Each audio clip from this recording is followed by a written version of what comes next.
From Heaven's Gate to the Manson family to Scientology to your local church, cults are everywhere. And to me, I've always found them fascinating. I always wondered to myself, how do people get so brainwashed that they can do such crazy things? And I wondered to myself, if people can become brainwashed to believe crazy stuff, then surely I could use those methods to brainwash myself for success and the desired reality I want. And I was correct. Personally, I don't think there's anything wrong with brainwashing. It kind of gets a bad rep. Because the truth is, there's never a moment in your life where you're not going to be brainwashed by something or somebody. Most people just don't realize this. The choice most people will never know that they have is that they can brainwash themselves or be brainwashed. There are no other options. The world will never take a day off from programming you, so neither should you. And unfortunately, if you don't brainwash yourself with the desired reality that you want, you will be brainwashed to accept whatever the world wants to give you, which is normally a lovely selection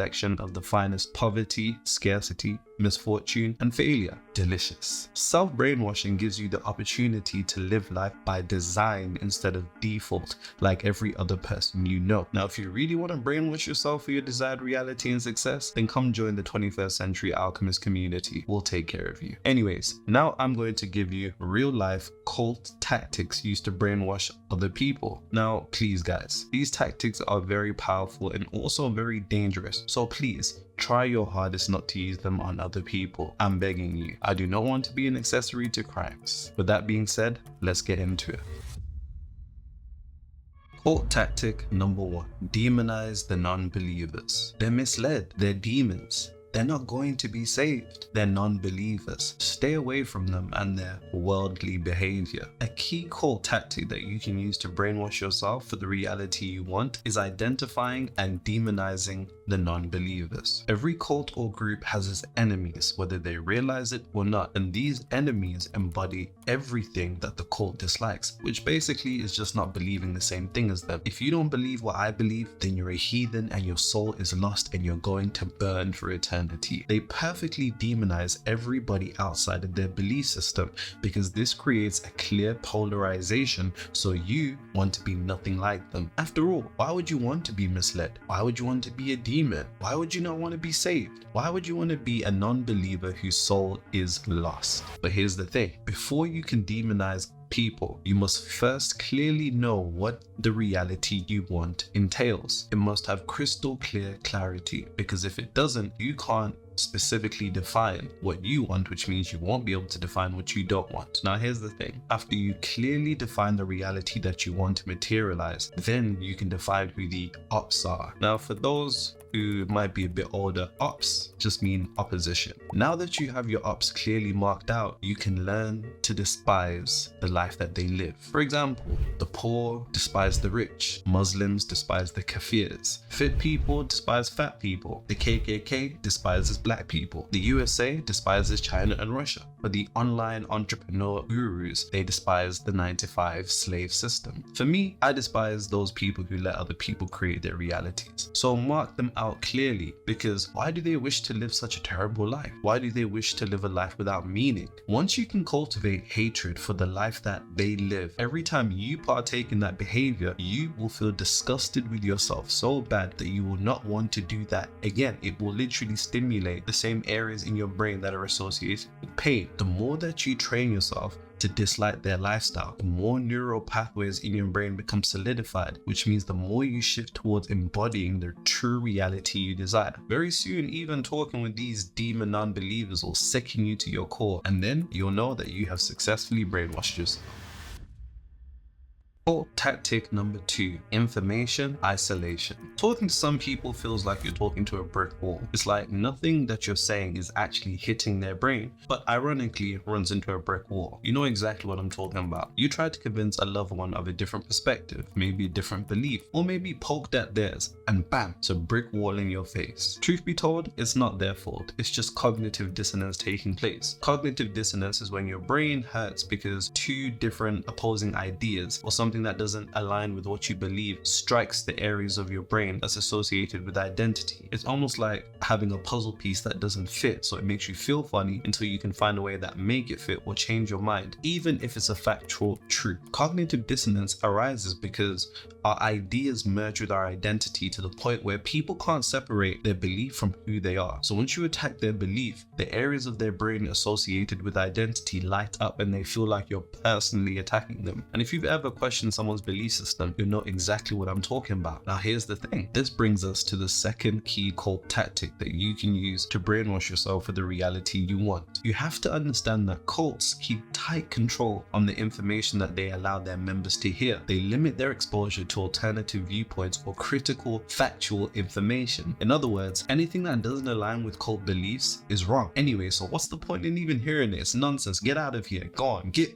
This tactic reinforces the cult's belief system and paints anything else as wrong. So wrong that it's dangerous to even consume it because you'll be infected by its wrongness and its demonic ways. So the best safety precaution is just to avoid anything and everything else except the cult belief system. And this is how you can use it. The only thing that you want to surround yourself with hearing and intaking information-wise is things that contribute or align to your desired reality. Why would I want to hear about poverty if my desired reality is wealth? Don't talk bro to me. Why would I want to hear about Christianity if I'm Muslim? I'll politely pass. Why would I want to hear about how nice black people are if I'm a KKK member? Anyways, you get my point. You need to exercise tight border control when it comes to the information you allow your mind to consume. If it doesn't align, then it's not for you. In fact, it's wrong. You need to gatekeep your mind from information that doesn't align with how you want your reality to be structured. Isolate the information.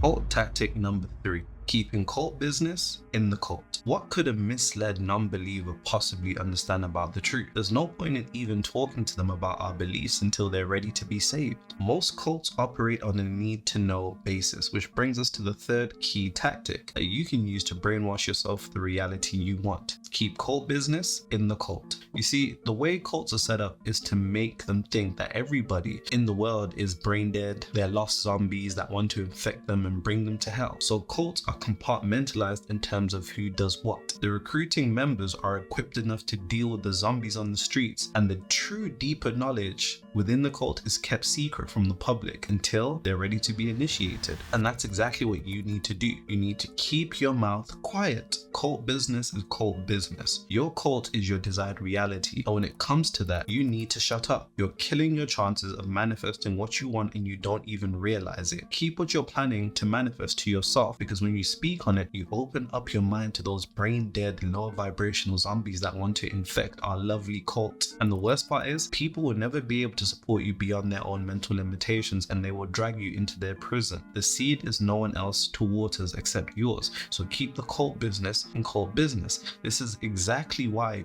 you must be always aware of who you're dealing with. I keep cult business in cult business, especially to my entrepreneur clients who I serve an esoteric advisor of. This is why my client made 5.4 million in 4 weeks just from 4 words that I told him. But I'm not going to tell you unless you're in the cult. Why? Because cult business is cult business. So if you're an entrepreneur who wants to allow your God self to transform your business, link in the description.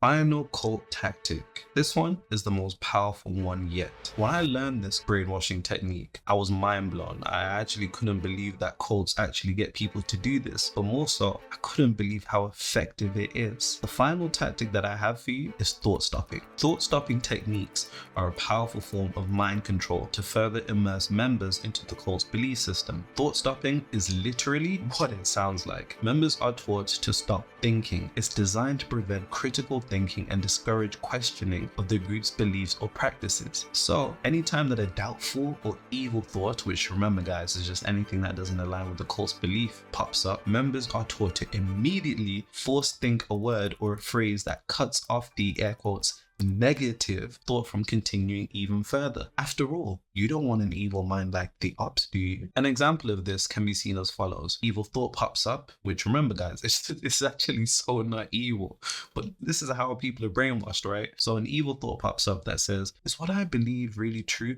What if immediately? That's interesting. So like I said, thought stopping uses an almost neutral statement to cut off the thought without you even realizing. So they'll say, that's interesting. Another evil thought pops up. Let's say, the facts don't really align with what I believe. Stop. That's interesting. Another evil thought pops up. Why hasn't God the Savior helped? Stop. Don't question God. As you can see, thought stopping techniques literally shut down any contradictory conversations and redirects them with a neutral yet cult reinforcing belief without you even realizing. So you can use this anytime an air quote evil thought pops up in your head which opposes your desired reality and shut it down. If you want to move for wealth and you're thinking poverty, just say that's interesting. Immediately cut it off. And you can do this with whatever your desired reality is. And here's the thing guys, now you possess the necessary tools to brainwash yourself, so get to work. And remember this, the world will never take a day off from brainwashing you, so neither should you. And I like to end this video with a question for you, and you can feel free to comment this and even start discussions. What is the difference between a cult and a religion? And when you're ready, there's 2 ways I can help you. If you've ever felt lost and alone on your spiritual journey, these things are quite dangerous because when you feel lost and alone, it makes it difficult to maintain your frequency for your reality to actually change. So join the only community of reality creators that aren't all woo-woo and corny, the 21st Century Alchemists, link in the description. And also for my entrepreneurs that are stuck in a rut, I've dropped free video training for you, link in the description, that will allow you to earn more with way more flow and way less work and struggle by letting your God self excel your business and life.